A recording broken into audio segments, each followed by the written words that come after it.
Bonjour et bienvenue dans Reset, le podcast qui t'aide à reprendre le contrôle de ton poids, de ton énergie et de ton mental, sans bullshit ni promesses intenables. Ici, on parle vrai, on met des mots sur ce que tu vis et on décortique les mécanismes qui te fatiguent, te frustrent ou t'empêchent d'avancer. Tu ne me connais pas? Je m'appelle Sophie Gironi, je suis coach, auteure, parfois conférencière et j'ai accompagné plus de 4000 femmes depuis 2019 vers une perte de poids durable et une énergie retrouvée grâce à la méthode que j'ai créée, le programme ARG. Aujourd'hui, on va parler d'un sujet de saison qui a peut-être déjà commencé chez toi. Dès que les journées raccourcissent, que la lumière décline et que les températures chutent, ton énergie baisse. Tu te sens ralenti, parfois même carrément plombé. Ton moral suit la météo et tes bonnes résolutions s'effilochent. L'automne agit comme une chape de plomb. Et ce n'est pas qu'une impression, il y a des raisons biologiques, hormonales et organisationnelles à ce coup de mou. Dans cet épisode, on va explorer pourquoi l'automne tape si fort sur ton mental et ton énergie, et surtout comment tu peux traverser cette période sans sombrer dans la morosité. Pas de recette magique ni de plan tout fait.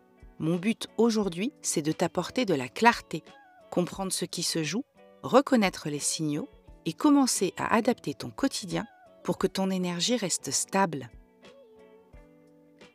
En premier lieu, il s'agit déjà de comprendre pourquoi l'automne nous plombe. Déjà, la lumière s'éteint, ou presque. On sous-estime énormément le rôle de la lumière sur notre corps.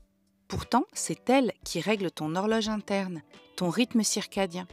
Quand les jours raccourcissent et qu'en plus tu te retrouves enfermé au bureau après un été passé à l'extérieur, ton cerveau produit plus de mélatonine, l'hormone du sommeil, et moins de sérotonine, l'hormone de la bonne humeur.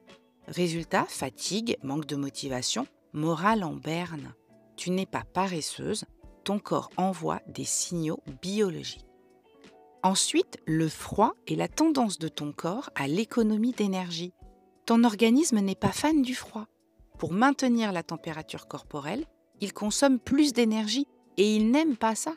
Pour préserver ses ressources énergétiques, il envoie des signaux de ralentissement. Résultat, tu te sens engourdi et beaucoup moins dynamique. L'automne est également propice à tomber dans la nourriture réconfort. Qui dit froid et journée plus courte, dit aussi envie de douceur, de chocolat chaud, de petits gâteaux à la cannelle, avec un bon livre et un plaid en pilou.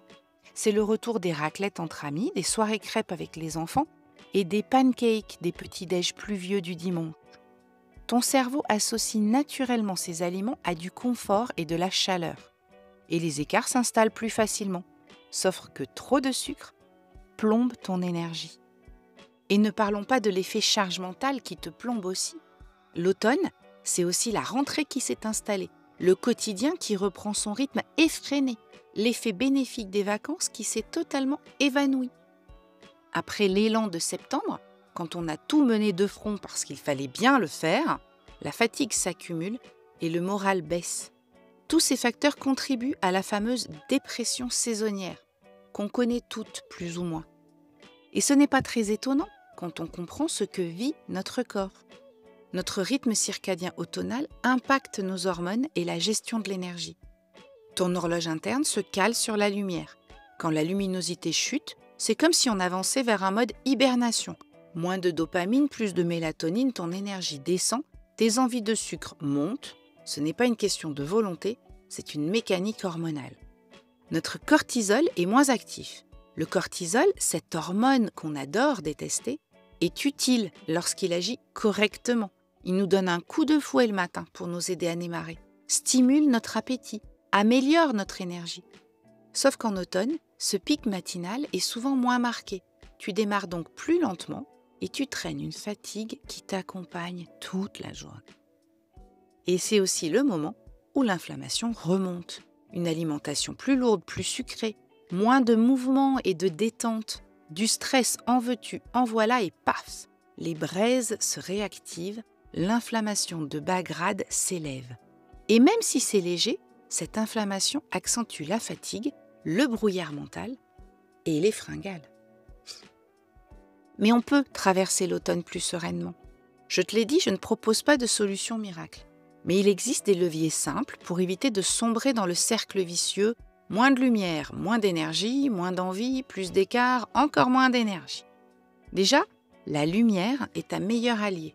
Dès le matin, expose-toi à la lumière naturelle, même quelques minutes. Une marche rapide, un thé pris sur le balcon, ouvrir grand les rideaux pour laisser entrer la lumière. Ton cerveau reçoit le signal « réveille-toi ». Si tu vis dans une région où la luminosité est vraiment faible, pense à la luminothérapie, c'est prouvé. 20 minutes par jour peuvent réduire les symptômes de déprime saisonnière. Ensuite, bouger pour relancer la machine. Tu n'as pas besoin de courir un marathon. Le simple fait de marcher 10, 15, 20 minutes, de t'étirer, de danser dans ton salon, relance la circulation sanguine, stimule ton cerveau et fait remonter ton énergie.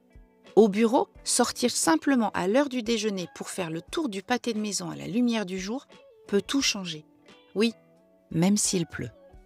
Pense également à structurer tes journées. L'automne accentue la fatigue décisionnelle. Plus tu improvises, plus ton cerveau se fatigue. Avoir une structure claire, des repas planifiés, une semaine claire et organisée, des listes de tâches et des rappels programmés réduit la charge mentale globale et évite les craquages. Et puis n'oublie pas de te reposer. Ce n'est pas un luxe. Le sommeil est la première médecine anti-fatigue. Évite les écrans tard le soir, installe un rituel de coucher régulier, fais de ton sommeil une priorité. Le manque de repos accentue toutes les dérives, fringales, stress, perte de motivation. Et comme ton énergie n'est pas une constante, prévois des micro-pauses. 5 minutes dans ta voiture arrêtée à chanter à tue-tête juste avant de rentrer chez toi, quelques respirations profondes avant une réunion importante, un café pris en regardant l'horizon par la fenêtre du bureau, installer ces micro-routines dans ta journée feront plus de bien qu'une grande résolution jamais tenue. Bref, ton coup de mou en automne n'est pas de la paresse, c'est une réaction biologique à la lumière et au froid. Le vrai problème, c'est de laisser s'installer le cercle vicieux. Moins d'énergie, plus de sucre, moins de mouvement, plus de fatigue.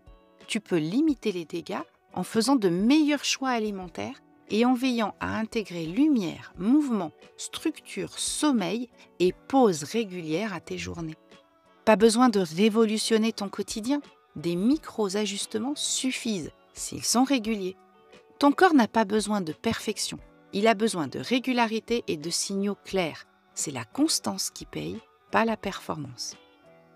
C'est tout pour cet épisode spécial automne. J'espère que ça t'a permis de mettre des mots sur ce que tu ressens et de comprendre que ce n'est pas toi qui es moins motivé, mais bien ton corps qui réagit à la saison.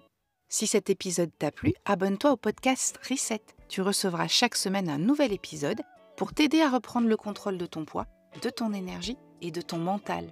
Et si tu veux m'aider à faire connaître ce podcast, tu peux laisser une note, bonne de préférence, et un commentaire. Ça compte beaucoup pour moi. On se retrouve la semaine prochaine pour un nouvel épisode. En attendant, prends soin de toi, expose-toi à la lumière et rappelle-toi, ton énergie est précieuse. Traite-la comme une ressource rare et indispensable.